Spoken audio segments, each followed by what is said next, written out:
हर हर महादेव। आप सभी का भवानी शंकर शास्त्री 94 यूट्यूब में स्वागत है।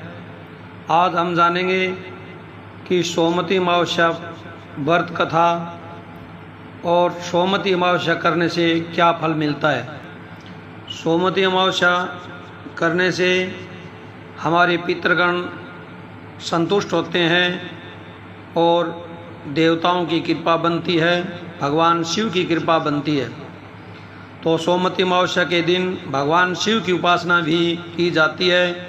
ऐसे मान्यता है कि जो व्यक्ति सोमवती अमावस्या का व्रत रखता है उसकी सभी मनोकामनाएं पूरी होती है, और जो माताएं व्रत रखती है उसको अखंड सौभाग्य की प्राप्ति होती है। इन दिन सोमवती अमावस्या की कथा का पाठ भी जरूर करना चाहिए। सोमवती अमावस्या की कथा इस प्रकार है। गरीब ब्राह्मण था एक, उस परिवार में पति पत्नी के अलावा एक पुत्री भी थी। वह पुत्री धीरे धीरे बड़ी होने लगी। उस पुत्री के समय और बढ़ती उम्र के सभी स्त्रियोचित गुणों का विकास हो रहा था। वह लड़की सुंदर, संस्कारवान व गुणवान थी, किंतु गरीब होने के कारण उसका विवाह नहीं हो पा रहा था। उस ब्राह्मण के घर एक साधु महाराज पधारे। वो उस कन्या के सेवा भाव से काफ़ी प्रसन्न हुए। कन्या को लंबी आयु का आशीर्वाद देते हुए साधु ने कहा, इस कन्या के हथेली में विवाह योग रेखा नहीं है।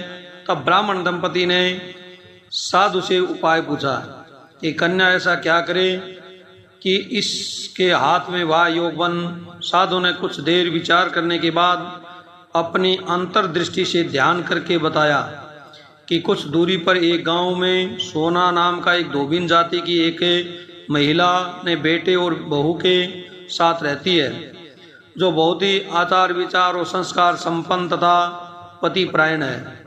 यह कन्या उसकी सेवा करें और वह महिला इसकी शादी में अपने मांग का सिंदूर लगा दें।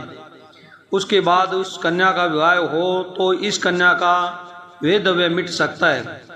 साधु ने यह भी बताया कि यह महिला कहीं आती जाती नहीं है। यह बात सुनकर ब्राह्मणी ने अपनी बेटी से धोबिनी की सेवा करने की बात ही। अगले दिन कन्या प्रातःकाल ही उठकर सोना धोबी के घर जाकर साफ सफाई और अन्य सारी काम करके अपने घर वापस आ जाती है। एक दिन सोना धोबिन अपनी बहू से पूछती है कि तुम तो सुबह उठकर सारे काम कर लेती हो और पता भी नहीं चलता। बहू ने कहा, माँ जी, मैंने तो सोचा कि आप ही सुबह उठकर सारे काम खुद ही खत्म कर लेती हैं। मैं तो देर से उठती हूँ। इस पर दोनों सास बहू निगरानी करने लगी कि कौन है जो सुबह ही घर का सारा काम करके चला जाता है।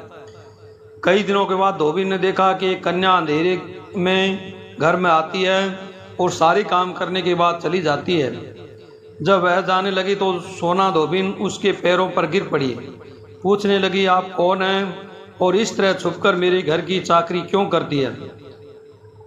तब कन्या ने साधु द्वारा कही गई सारी बात बताई। सोना धोबिन पति परायण थी, उसमें तेज था, वह तैयार हो गई। सोना धोबिन के पति थोड़ा अस्वस्थ थे। उसने अपनी बहू से